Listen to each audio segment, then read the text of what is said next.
You're most welcome. My YouTube channel, News Talk, Cinema, FTC। चलिए तो रउआ लोगन के एक बार फिर से हम स्वागत करल बानी न्यूज़ तक सिनेमा के दुनिया में। भाई एगो भोजपुरी फिल्म जेकर अभी शूटिंग स्टार्ट हो चुकल बा, जेकर नाम बा बड़े घर की बेटी। हमनी के भाई लोग बड़े घर की बेटी के बारे में बात कर ली, उससे पहले जे भी दर्शक लोग हमारे चैनल पर नए बा, आपसे निवेदन बा कि आप लोग हमारे चैनल के सब्सक्राइब कर डाली, बेल आइकन में भी घंटी दबा डाली और अपन दोस्तों के साथ हमारे चैनल के शेयर कर डाली। चलिए ये फिल्म के निर्माता बाड़े संदीप सिंह, अंजनी तिवारी और नीलाभ तिवारी। अब भाई भोजपुरी इंडस्ट्री में ई तीनों जना के तिड़की कमाल तो मचावे खातिर व्याकुल रहला, लेकिन अभी तक कमाल नहीं के मचा पौले। कमाल के मतलब कि अभी तक यहाँ लोग के फिल्म थिएटर में नहीं रिलीज हो पाई। तो अब कहा ये फिल्म बड़े घर की बेटी सिनेमा हॉल में रिलीज हुई। अभी तक खैर शूट चल रहा बा। हम कबो अगर मिलम संदीप सिंह, अंजनी तिवारी और नीलाभ तिवारी से तो जरूर क्वेश्चन करम कि भाई अगर तीनों त्रिदेव आप लोग मिलकर फिल्म बनावे नहीं जा तो का रीजन होला कि आप लोग का फिल्म सिनेमा हॉल तक ना जा पाएगा। अगर नीलाभ तिवारी, अंजनी तिवारी और संदीप सिंह अगर हमारे वीडियो के देखा तो आप लोग कमेंट करके जरूर हमको बताइए कि भाई का रीजन होला कि लोग फिल्म सिनेमा हॉल तक ना जा पाला, या कि फिर सिर्फ महिला प्रधान फिल्म बनैले की वजह से ही यहाँ लोग OTT और टेलीविजन प्रीमियम पर ही रिलीज करना लोग। चलिए ये फिल्म के निर्देशक बड़ा संजीव बहरोपी जी। संजीव बहरोपी जी कोनो बड़का तोपची डायरेक्टर तो ना हुवन, लेकिन सच कहीं तो ये फिल्म सिर्फ टेलीविजन प्रीमियम खातिर और OTT प्लेटफॉर्म खातिर ही बनावे। भाई जमाना भी वही के बाद चूँकि महिला प्रधान फिल्म बन रहा बा, तो शायद ये वजह हो सकेला कि ये संजीव बहरोपी सिर्फ टेलीविजन प्रीमियम और OTT प्लेटफॉर्म खातिर फिल्म बनावत रहे। चलिए फिल्म के कथा पटकथा संवाद उहे आदमी बा अरविंद तिवारी जी।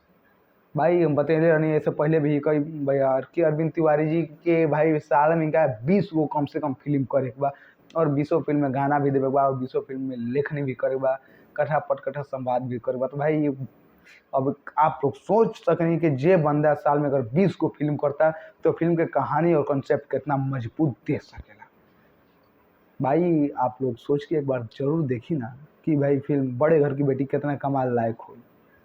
भाई ये तो आए वाला वक्त बताई, जब तक एक ट्रेलर दिखा हो तो भाई एक बारे में हम कुछ कह ना सकें। लेकिन हाँ, जहाँ तक उम्मीद बा कि एक में एगो बड़े घर के बेटी हुई, एगो छोट घर के लड़का हो के तरह प्रेम संवाद ये देखावल जा सकेला, जहाँ तक कि हमारी उम्मीद बा।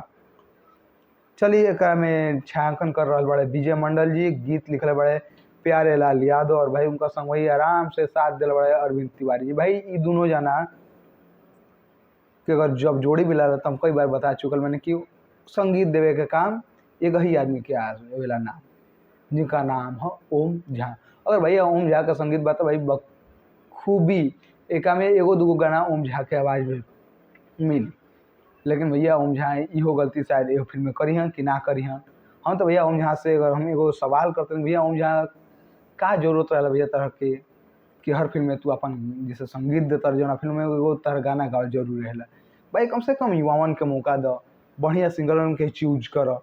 अब तो हम लोग ऑटो ट्यून डाल डाल के भोजपुरी दर्शकन के चुतिया बना रहा बड़ा लोग। लेकिन सच कहीं तब भोजपुरी दर्शक तो हम लोग के नकार रहा बा इहे रवैया के वजह से। साल में एगो प्रोजेक्ट करो, दूगो प्रोजेक्ट करो लास्ट, लेकिन तो हम लोग के हाई हाई हाई धैल बा कि हम 5-5 हज़ार कह के 50,000 कमाए। लेकिन ना, साल में 50,000 के एगो प्रोजेक्ट करो, बढ़िया करो। 10 गो कद लीद छिद कह के अपन करियर खराब करे वाला काम मत करो लोग। चलिए ये फिल्म में कोरियोग्राफी करतनी कानू मुखर्जी और उनकर बखूबी साथ देतनी सोनू प्रीतम जी। अब चलिए फिल्म के स्टार कास्ट के बारे में थोड़ा सा हमने जानकारी ले लिया जाए। तो फिल्म के स्टार कास्ट बाड़े अंजना सिंह, यामिनी सिंह। भाई अंजना सिंह और यामिनी सिंह के जब नाम आ गई पल ही तो ये आप लोग सोच सकेंगे कि महिला प्रधान फिल्म होके वाली बा।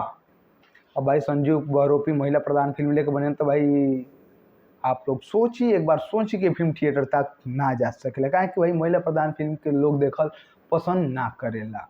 हाँ, एगो लंबा समय पहले एगो 90s में दशक में समय रह के लोग महिला प्रधान फिल्म भी देख ले, लेकिन कुछ हद तक जैसे अभी रानी मुखर्जी के वो फिल्म माफ करम रानी चटर्जी के फिल्म आयल है, लोग के थोड़ा सा पसंद के जैसा और ओके रेटिंग मिलल है 2.5 के 5 अंक में से। लेकिन अब महिला प्रधान फिल्म इतना बन चुकल बा बखूबी कि अब लोग महिला प्रधान फिल्म थिएटर में देखल ना पसंद कर सकेला।